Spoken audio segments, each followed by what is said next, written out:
નમસ્તે બાળ દોસ્તો. ધોરણ 6 ના વહાલા વિદ્યાર્થીઓ, તમારું બધાનું હાર્દિક સ્વાગત છે.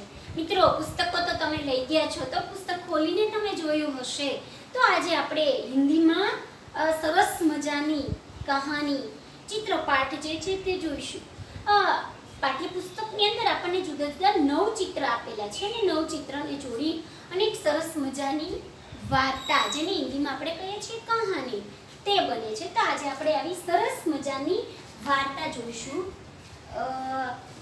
इस चित्रपाठ में जंगल का दृश्य है. तो एक बड़ा सा जंगल था.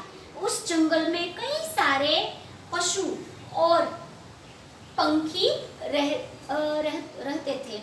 उसमें हिरनी, भालू, लोमड़ी, बाघ, सिंह, खरगोश आदि कई सारे प्राणी थे. तो तरह तरह के पंखी भी रहते हैं. तो एक दिन की बात है, एक शिकारी जो है वो जंगल में शिकार के लिए जाता है. उस शिकारी को हिरण का मांस खाने की इच्छा हुई होगी और इसीलिए वह शिकार करने के लिए जंगल में पहुंच जाता है. शिकारी जंगल में जाके देखता है तो एक हिरनी दौड़ती हुई जंगल में दौड़ती हुई जा रही है. ये देखकर शिकारी जो है पेड़ के पीछे छिप जाता है और हिरनी पर अपना निशाना लगाता है. शिकारी के पास में बंदूक होती है, तो बंदूक से हिरनी पर निशाना लगाता है.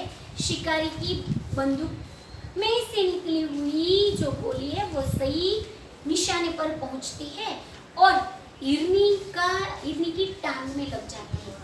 टांग में लगी चोट के कारण अब हिरनी दौड़ नहीं पाती और अपनी जगह पर बैठ जाती है, गिर जाती है. इसके बाद जो शिकारी है वह हिरनी के पास जा पहुंचता है. वहाँ पे जाके शिकारी देखता है कि हिरनी ने अभी ही अपनी शावक को जन्म दिया है. यानी हिरनी के पास अभी ही जन्म हुआ एक छोटा सा बच्चा, जिसे हम शावक बोलते हैं, वो है ये. और हिरनी पैर में लगी चोट के दर्द के कारण वह कराह रही है. दौड़ने और उठकर भागने में वो बिल्कुल असमर्थ है और इस दर्द के टांग पर लगी चोट के दर्द के कारण वह व्यथित है, दुखी है और उसकी आंखों में से आंसू बहने लगते हैं. और पास में ही छोटा सा शावक है.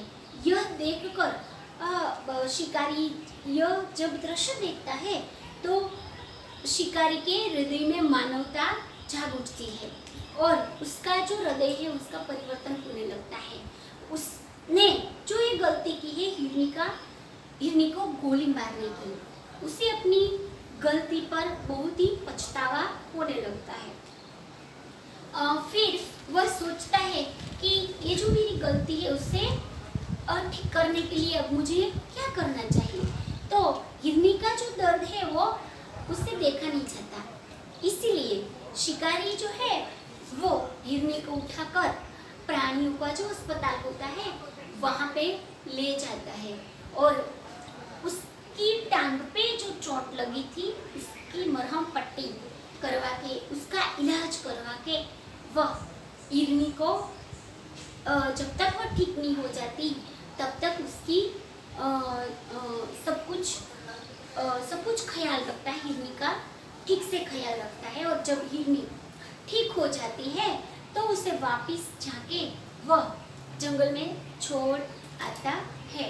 तो बाल दोस्तों, यह कहानी आपको बहुत पसंद आई होगी.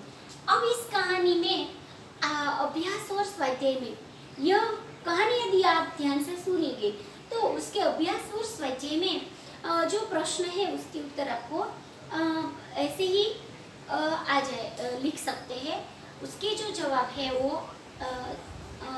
आप लोगों को ये कहानी में से ही मिलेंगे. तो यहाँ पे हम यदि देखें तो इस चित्रपाठ में मैंने जो आपको कहानी सुनाई उसमें से आपने कौन कौन से नए शब्द सुने हैं इसकी हम सूची यदि तैयार करें तो उसमें हमने जो शब्द लिए हैं वो पहला तो है शिकारी और दूसरा शब्द है हिरण। हिरण या हिरनी। हिरनी का जो है वो छोटा सा शावक और उसके बाद जो है वो है बंदूक। और बंदूक में से क्या निकलता है? बंदूक में से निकलती है गोली। गोली हिरनी को कहाँ पे लगती है? तो गोली हिरनी के टांग में लगती है। और फिर हिरनी की आंख में से क्या बहने लगते हैं? तो आंख में से निकलते हैं आंसू। तो ये आंख और ये आंसू ये जो है वो हमें नए शब्द मिले। और उसके बाद हिरनी को क्या होने लगता है? तो उसे लगता है दर्द होने लगता है चोट के कारण। हिरनी को टांग में चोट लगती है। और इसके बाद हम आगे लिख सकते हैं कि शिकारी जो है वो हिरनी को कहाँ पे ले जाता है? तो वो ले जाता है अस्पताल में। कहाँ पे? अस्पताल। तो ये जो शब्द है वो है अस्पताल, नया शब्द। और उसके बाद अस्पताल में ले जाकर शिकारी जो है वो हिरनी का क्या करवाता है? तो वो इलाज करवाता है।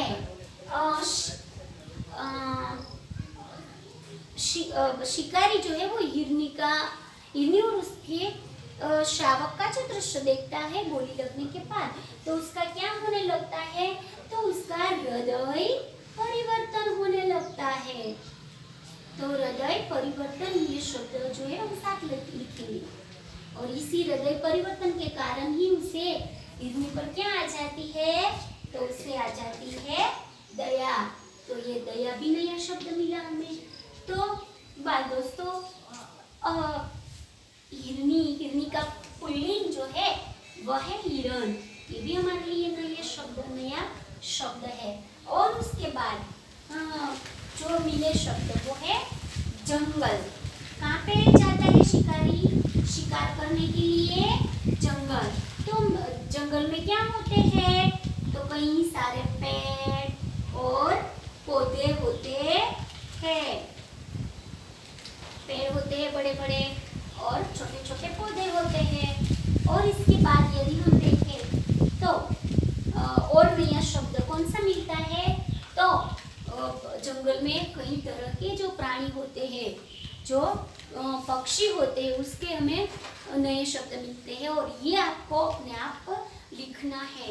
जंगल में कौन से पशु और कौन से पंछी रहते हैं। तो बाल दोस्तों, આ કહાની આપણે જોઈ અને હવે તમારે એનો સ્વાધ્યાય અભ્યાસ બાકી નોટમાં લખવાનો છે। અને ત્યારબાદ કંઈ પણ તમને ના સમજાય તો ફોન દ્વારા તમે મને ગમે ત્યારે તમારા મનમાં ઉઠતા પ્રશ્નો જે આ કહાની સાથે સંકળાયેલા હોય ન આવડે તો તમે મને પૂછી શકો છો। આભાર મિત્રો, અસ્તુ।